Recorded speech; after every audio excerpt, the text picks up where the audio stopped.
विशाल को शिकार का शौक जुनून की हद तक था। शहर की भागदौड़ से दूर जंगल के किनारे उसने एक फार्म हाउस खरीदा था, जहां वह अक्सर अकेला आता और शिकार करता। उस दिन भी वह बंदूक उठाकर जंगल की ओर निकल पड़ा। हवा में आदिम सन्नाटा घुला हुआ था और जंगल की पगडंडियां उसे गहराइयों की ओर खींच रही थी। शिकार की तलाश में वह बहुत अंदर तक चला गया। दोपहर बीत चुकी थी। सूरज की किरणें अब झाड़ियों और दरख्तों के बीच झांक रही थी। तभी उसे एक लड़की दिखी।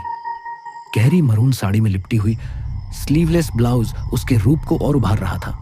असाधारण सुंदरता, दूध सी गोरी रंगत, तीखे नैन नक्श, बड़ी बड़ी आंखें और चेहरे पर एक रहस्यमयी मुस्कान। कुछ पल तक विशाल उसे बस देखता रहा। वो लड़की पेड़ों के नीचे चुपचाप बैठी थी, जैसे किसी सोच में गुम। वो उठी और उसकी तरफ बढ़ी, बिना घबराए। फिर उसने खुद ही बताना शुरू किया कि वह दूर किसी गांव से आई है। यहां अपने किसी रिश्तेदार के घर आई थी, लेकिन उसे घर ही नहीं मिला। बहुत देर तक भटकती रही और अब वो नहीं जानती कि कहां जाए। उसने कहा, इस दुनिया में अब उसका कोई नहीं। विशाल एकटक उसे देख रहा था। उसका मन उस लड़की की मासूमियत और सौंदर्य में कहीं खो चुका था। उसे लड़की पर तरस भी आया और कुछ और भी महसूस हुआ, जिसे वह खुद नहीं समझ सका। तभी बिना ज्यादा सोचे विशाल ने कहा कि वो चाहे तो आज की रात उसके फार्म हाउस पर रुक सकती है। सुबह कुछ सोचा जाएगा कि क्या करना है। लड़की ने कुछ नहीं कहा, बस उसकी आंखों में एक मौन स्वीकृति थी। वह मुड़कर चल पड़ी और विशाल उसके पीछे पीछे। जंगल की पगडंडी पर वो आगे चल रही थी और विशाल की नजरें उस गोरे बदन पर टिकी थीं। उसके चलने की लय, उसके बालों की लहर और उस अद्भुत देह की मधुरता। विशाल जैसे सम्मोहन में था। फार्म हाउस पहुंचकर विशाल ने उससे उसका नाम पूछा। निकिता, बस यही बताया उसने। इसके बाद वह ज्यादा कुछ नहीं बोली। विशाल ने खाना बनाया, पर निकिता ने कुछ भी नहीं खाया। बस कहा, खा चुकी हूं। उसके व्यवहार में एक शांति थी, या कहें एक रहस्यमय चुप्पी। विशाल ने उसे एक अलग कमरा दिया और खुद अपने बिस्तर पर आकर लेट गया, लेकिन मन वहीं अटका था, निकिता पर। वो उसकी मुस्कान, उसकी चाल, उसकी आंखों में खोया हुआ था। रात ढलने लगी। तभी दरवाजे के पास आहट हुई। निकिता खड़ी थी, चुपचाप। कुछ देर बाद वो कमरे में थी और फिर एक ऐसा पल शुरू हुआ जहां सारी सीमाएं बह गई, जैसे दोनों किसी अनकहे आकर्षण में बंधे हो, एक दूसरे में समा जाने को मजबूर। उसके बाद ये हर रात का सिलसिला बन गया। सुबह आती, दिन गुजरते। निकिता अब वहीं रह रही थी। वह फार्म हाउस संभालती, खाना बनाती, मगर खुद कभी नहीं खाती। हमेशा कहती, खा चुकी हूं। धीरे धीरे विशाल को सब कुछ सपने जैसा लगने लगा था। पर एक बात खटक रही थी, निकिता की चुप्पी, उसकी रहस्यमय मुस्कान और उसका हर रात खुद आकर विशाल के करीब चले आना। एक रात विशाल की नींद अचानक टूटी। बिस्तर पर निकिता नहीं थी। वो बाहर आया। अंधेरे में उसे कुछ भी नजर नहीं आ रहा था।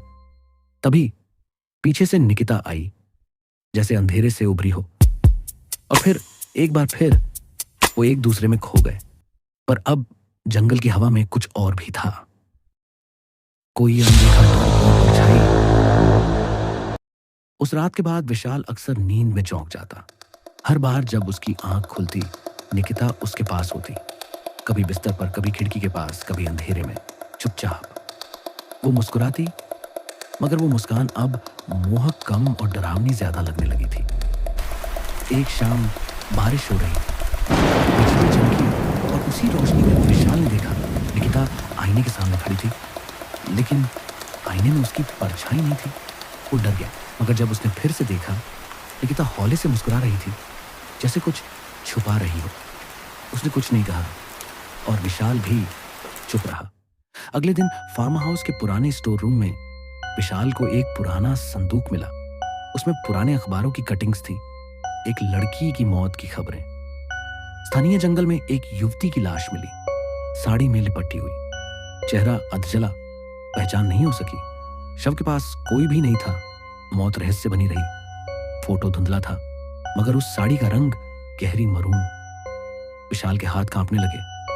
क्या ये वही लड़की थी? क्या निकिता? क्या वो इंसान भी थी? वो भागा, सीधा कमरे में गया। निकिता वहां नहीं थी।